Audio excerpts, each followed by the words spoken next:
Sandra, how come SBS Bank's rates are so good? Because they're owned by their customers, not greedy shareholders, so we get a better deal. Really? Always wanted to own a bank.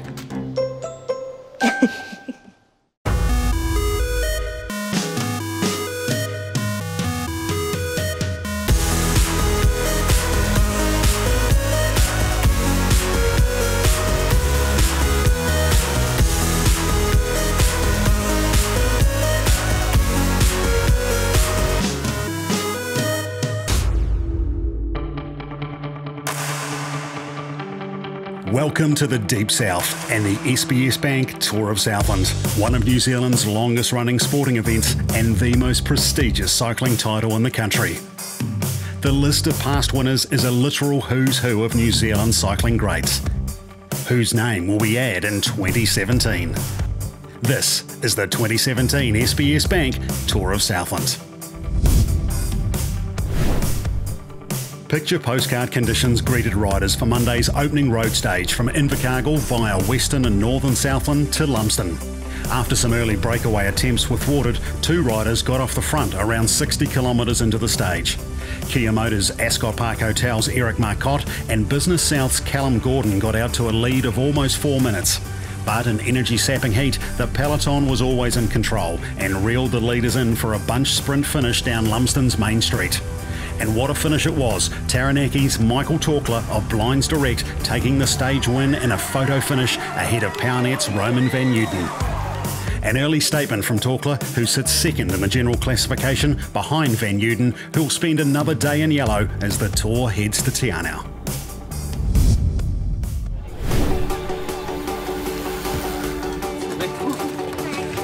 Hi.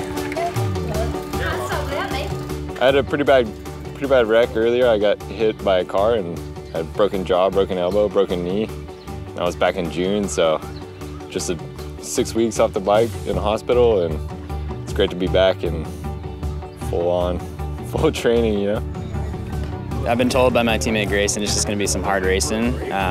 Yesterday we were kind of caught out by the wind in the finale there, so we're just going to try and stay up and stay towards the front and try and make something happen towards the end there. We got to be prepared and think ahead. Like, today's a beautiful day, but I told the guys, pack your warm gear, you know, because this is Southland, anything can happen. I guess being so close last year, I think it kind of gives me confirmation that I can do it. And especially with the way we lost the jersey last year, you know, it was one of those things, you know, I've been kind of kicking myself for the last 12 months, so I'm definitely here to make amends for that. All the stories I've heard of the Tour of Southland have been wet and windy, but the weather's really turned it on this year. I got a bit of a taste of the Tour of Southland towards the end of the stage yesterday. It split up there a bit, but I'm looking forward to riding for Michael this week, and yeah, this jersey's a bonus really. We'll try and cover and not do anything too crazy, and try and be represented when we can. And hopefully they'll just have fun, get up the road. I'll just stay near the front and keep an eye on things, and certainly take an opportunity if it presents itself. But certainly, once again, just trying to save the legs as much as possible, looking ahead for the next couple of days. So yeah, I'll try not do too much. Go a lot smoother.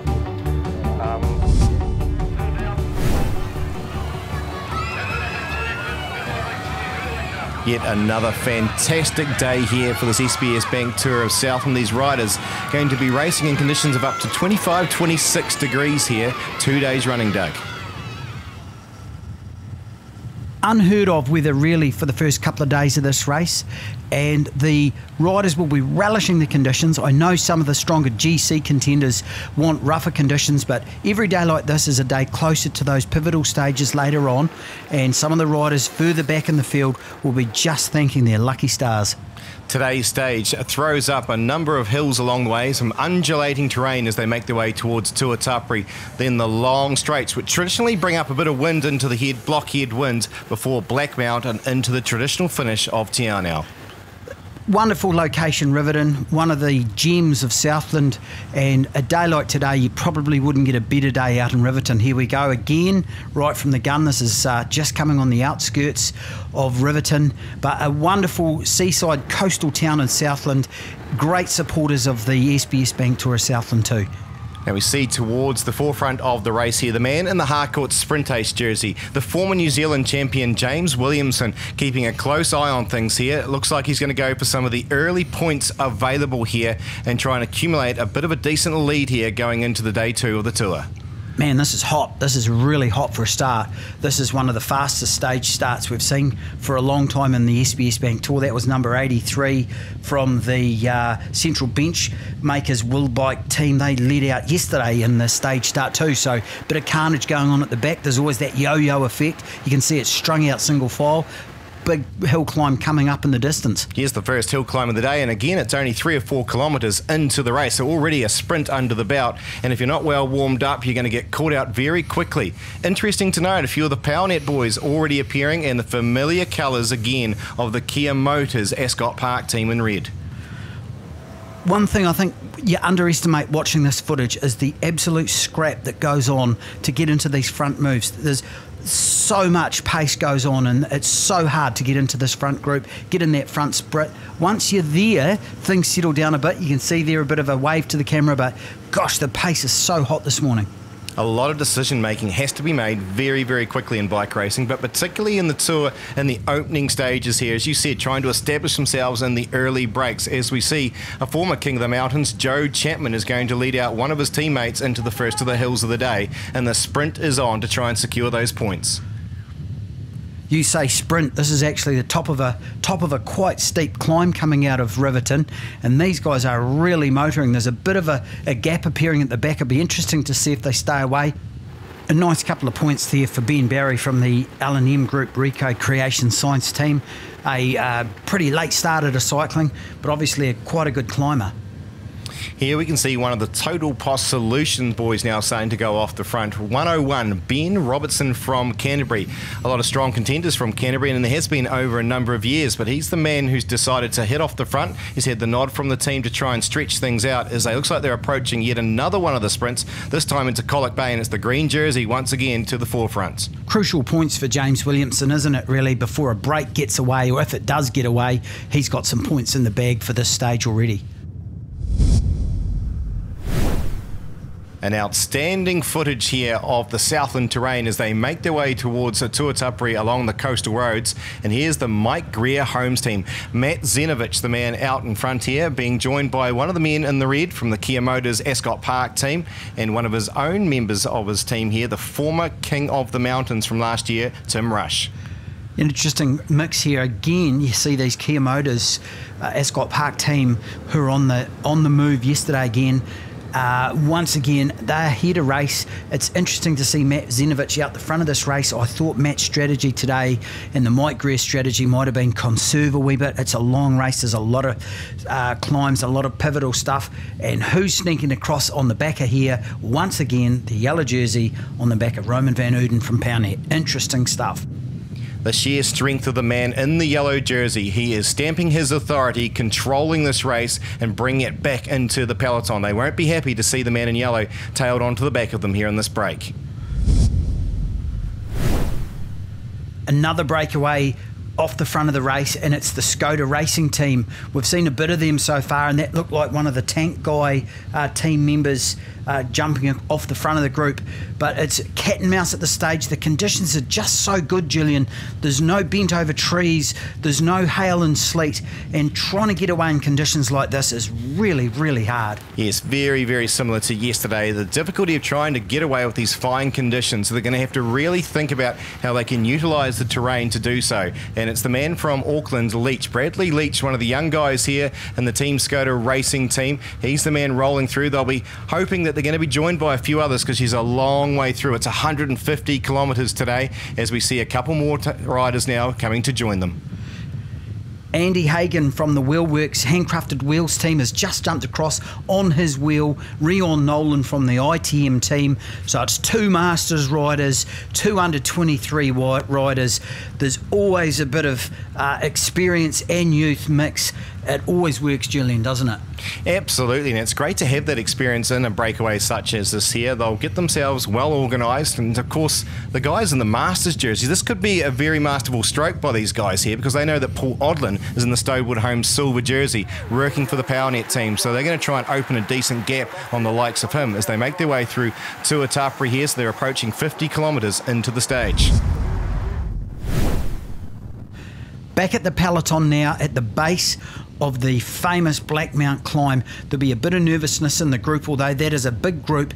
They've stuck together. They've had a nice ride through to the bottom. This breakaway group of 4 is still away in the front of us here, but there is a big group at the bottom of that Black Mount climb, Julian. That is a signal that things have been pretty cruisy in the group. Yes, it's certainly not a typical sight that you would ever see in the Tour of Southland, as we see the total POS rider, that's Ben Robertson, eventually making the gap here to the front, the likes of Hagan, and of course the man number 142 there is Logan Griffin of Cambridge for the Tank Guy Bike Box Rentals team.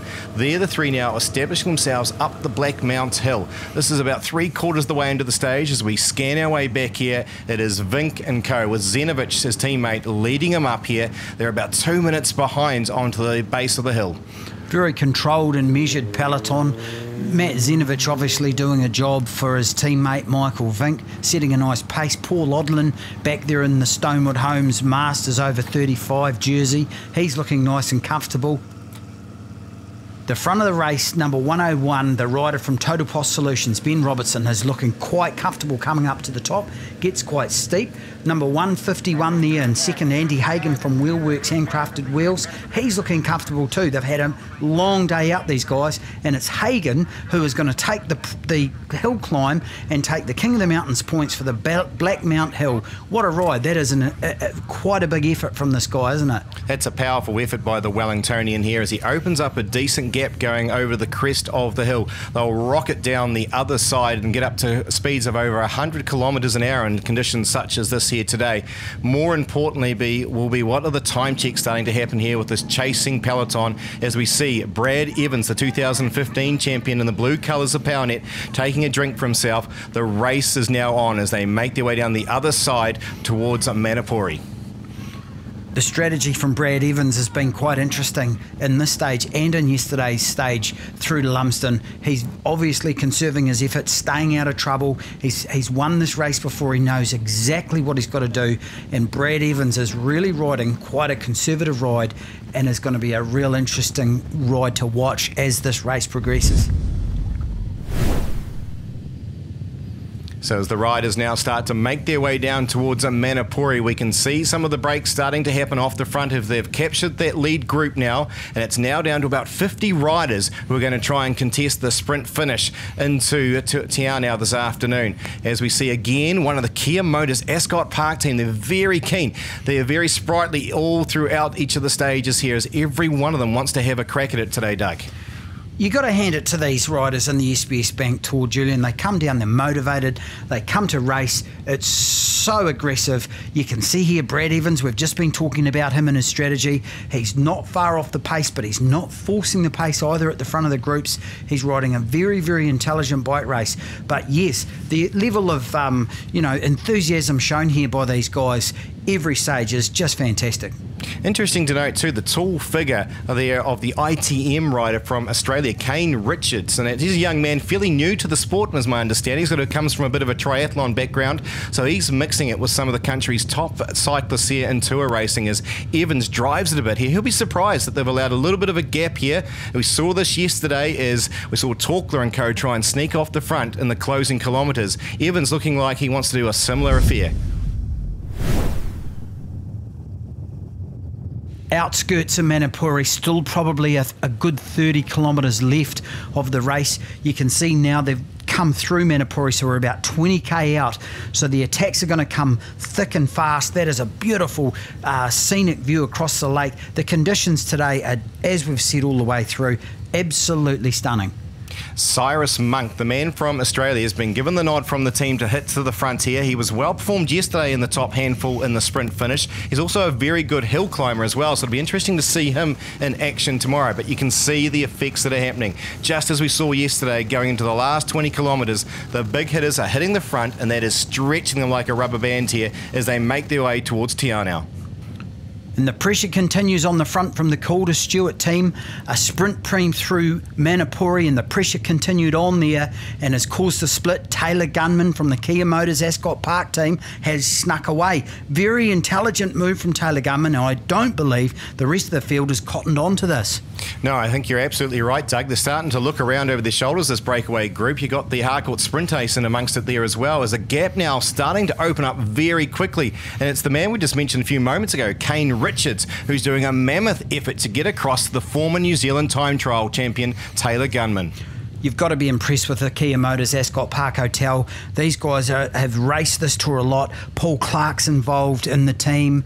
He is also helped out by Rick Morrell from the Kia Motors franchise here in Southland, and they've obviously done a lot of plotting and planning, because every one of their team members has been in a move, a split, or has been affecting this race. Taylor Gunman is making a big bid here. This is going to be a pivotal move in this stage. Interesting to note, the peloton spreading across the road there, so no one's really wanting to take up the chase. No one's willing to be the committed one. Unlike this young man here from Australia, who's decided to go with the Kiwi, and they're opening up a very good gap coming into the closing stages here into Te Anau.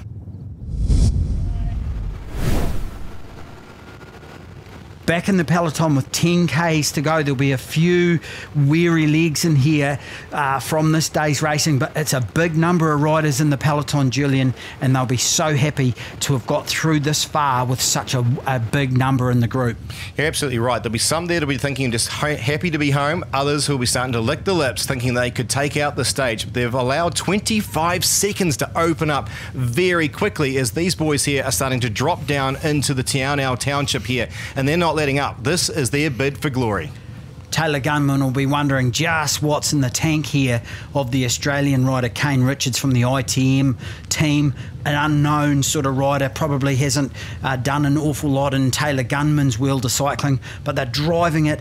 They're both working well. Taylor's not looking around at all, and he's very, very committed to making as much as he can in terms of a time gap on the overall lead. Yes, this ITM team is a good example of development of riders, with Kurt Pollock of Australia bringing a number of them over here to develop them into the tour racing.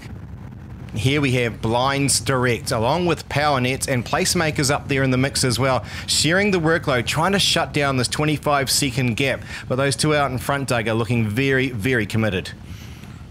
Yeah, you can see there's a bit of tiredness coming in. That looks like Alex Heaney on the front for the PowerNet team, as distinctive ginger beard and jelly bean looking bicycle frame. Very distinctive on the front, but they're getting weary, these guys. It's been a long day in the office for them. Looks like local man Luke McPherson that's now gone on to the front for his team from Placemakers, who have been well placed in a number of the stages already. They are out to do a good race this year, and at the moment it is McPherson who's lifting the pace. You can see it all of a sudden lift there as they try and shut this down and commit to try and get themselves to the front, while these two men here are unified as one. That's an awesome sight, although a dangerous one if you look around when you're in the front of the race like that. Out of sight's out of mind. These guys are forefront at the peloton. They'll be able to see them the whole way in the following cars. These guys have got some work to do if they're going to stay away, and you can see Taylor Gunman is going to need all the help, but Kane Richards from the ITM team is starting to get tired. Gunman there, very focused indeed. He knows what needs to be done here. He's been here before. He knows exactly what's required. And of course, the team in red have taken the stage out here a few times before with the likes of Alex Frame in the past. But the young Australian, he's certainly not shirking his duties here and is continuing to share the workload 50-50. Gutsy ride here from Kane Richards. He's digging deep. You can see it in the face. He is really, really hurting. The composure of Taylor Gunman behind is sort of chalk and cheese. And Taylor Gunman goes here with 2Ks to go. He's going to try and gap Kane Richards from the ITM team. Taylor Gunman is really thinking about the overall lead here and the kind of time that he can make up. This Kane Richards guy just won't give up though. Man, that's a gutsy ride from Kane Richards. What a tough kid. Absolutely. Got lots of decisions, these two, to make very quickly. basically, not only are they doing the cat and mouse affair, but they know full well that chasing peloton is not far behind. So it's a fine balancing act between the two. But a good ride by the young Australian who sucks them back into it there. They now try and catch their breath as they approach 1 kilometre to go very shortly. It's a very fast finish into Tiana. You got that downhill run. We've just seen them go. There's the peloton just in the distance. I can just sneak a view. This is dangerous times for these two guys. Taylor Gunman's trying to set a nice tempo. Kane Richards has clung to his back wheel for all he can sort of give. He's got a 1K to go, Kane Richards. I don't know if he's going to be of any shape in the sprint. I guess we're going to find out.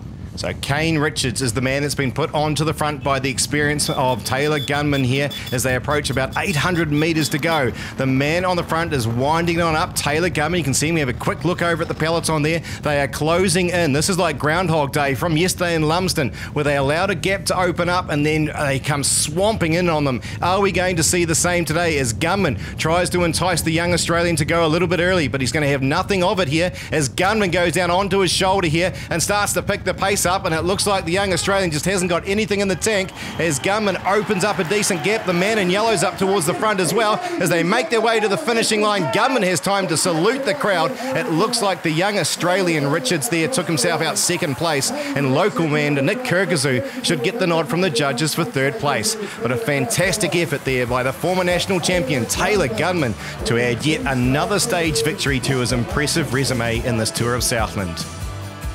The top of the leaderboard remains extremely tight, with Roman van Uden with a 5-second advantage over Torkler and Gunman going into the hills tomorrow. While James Williamson secured enough points this morning to start to extend his lead in the Harcourt Sprint Ace, 19 versus 12 and 9. While the Jesco Hydraulics King of the Mountains still sees Callum Gordon out in front, but inroads have been made by the likes of Ben Barry and Andy Hagan after today's stage. The Henderson Construction Under-23 sees a change of leadership, but extremely tight once again with Kirkazu over Pearce and Richards. While Paul Odlin continues to hold on to the silver jersey by 12 seconds over Andy Hagan, who made a huge effort in today's stage, and local man Luke McPherson. Ben Robertson got the nod from the judges today to be Southland Times' most combative rider. In the Wensley's team classification, it is Powernet who continues with a 12-second advantage over Michael Vink's Mike Greer Homes team. 24 seconds back is the Kia Motors Ascot Park Hotel team. To be honest, that was not expected 100%. I just followed a wheel and I just had to heat the steam up, and that was it. I was just kept it going, and it was more so to lure the other teams to waste their energy.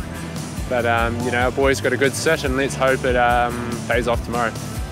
Yeah, we had a bit of help today from Blinds Direct. They obviously came here with Michael Torkler, who's won Coronet Peak last year and had the yellow jersey for a day.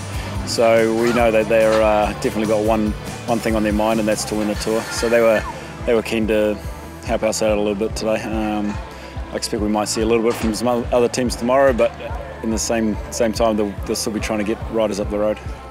Everyone's quite hungry. You know, we've been trying to tell James Piccoli to just keep it cool. We're trying to, you know, keep Ryan to keep it cool, Cyrus to keep it cool, and I don't know, if you by the end of this highlights show, you're going to see how much time everyone just kept racing and just hitting the front. So, you know, it's actually a good problem to have. Everyone wants to really tear this race apart and do well. Follow the action from this historic race all week with live race updates, full results and pictures at www.tourofsouthland.com.